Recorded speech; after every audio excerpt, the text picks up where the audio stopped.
1994 രാജ്യസഭാ സീറ്റുമായി ബന്ധപ്പെട്ടാണ് അടുത്ത പൊട്ടിത്തെറിയുണ്ടാവുന്നത്. UDF ജയിക്കുന്ന 2 സീറ്റിലും കോൺഗ്രസ് മത്സരിക്കുമെന്നായിരുന്നു പൊതുധാരണ. ആദ്യത്തെ സീറ്റിലേക്ക് കരുണാകരൻ വയലാർ രവിയെ നിർദ്ദേശിച്ചു. രണ്ടാമത്തെ സീറ്റിലേക്ക് ആന്റണി വിഭാഗം ഡോക്ടർ MA കുട്ടപ്പന്റെ പേര് നിർദ്ദേശിച്ചു.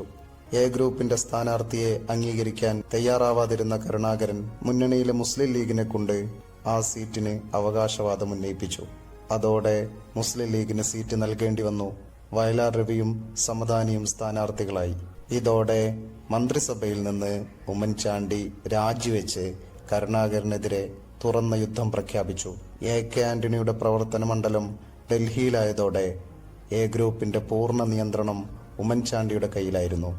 കരുണാകരനെ മുന്നിൽ നിർത്തി ഇനിയൊരു തെരഞ്ഞെടുപ്പ് ജയിക്കാൻ കഴിയില്ലെന്ന് ഘടകകക്ഷികളെ ബോധ്യപ്പെടുത്തി അവരുടെ കൂടെ സഹായത്തോടെ കരുണാകരനെ മുഖ്യമന്ത്രി സ്ഥാനത്ത് നിന്ന് മാറ്റുക എന്നതാണ് എ ഗ്രൂപ്പിന്റെ തന്ത്രം. ഇതിന്റെ ഭാഗമായി കരുണാകരന്റെ എതിരാളികളെയെല്ലാം ഒരുമിപ്പിച്ച് പാർട്ടിക്കുള്ളിലെ ഗ്രൂപ്പ് സമവാക്യങ്ങൾ കരുണാകര വിഭാഗവും കരുണാകര വിരുദ്ധരും എന്ന നിലയിലേക്ക് എത്തിക്കാനും ഉമ്മൻചാണ്ടിക്ക് സാധിച്ചു. ഈ ഘട്ടത്തിലാണ് ISRO ചാരക്കേസ് വരുന്നത്. കരുണാകരനുമായി അടുപ്പമുണ്ടായിരുന്ന IPS ഉദ്യോഗസ്ഥനായ രമൺ ശ്രീവാസ്തവക്ക് കേസുമായി ബന്ധമുണ്ടെന്ന ആരോപണമുയർന്നു. ശ്രീവാസ്തവക്കെതിരെ നടപടിയെടുക്കാൻ കരുണാകരൻ വിസമ്മതിച്ചപ്പോൾ ചാരക്കേസിലെ പ്രതികളെ മുഖ്യമന്ത്രി സംരക്ഷിക്കുന്നു എന്ന് ആരോപണമുയർന്നു. കരുണാകരനെ മുഖ്യമന്ത്രി സ്ഥാനത്ത് നിന്ന് മാറ്റാൻ ആഗ്രഹിച്ചവർക്ക് കിട്ടിയ വജ്രായുധമായി ചാരക്കേസ്.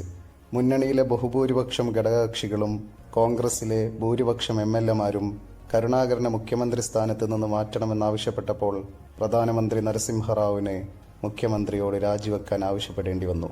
താൻ മുൻകൈയെടുത്ത് പ്രധാനമന്ത്രിയാക്കിയ റാവു തന്നോട് ഈ ചതി ചെയ്യുമെന്ന് കരുണാകരൻ ഒരിക്കലും ചിന്തിച്ചില്ല. വേദനയോടെ അദ്ദേഹം രാജി സമർപ്പിച്ചു. 16 വർഷത്തിന് ശേഷം AK ആന്റണി വീണ്ടും കേരളത്തിന്റെ മുഖ്യമന്ത്രിയായി.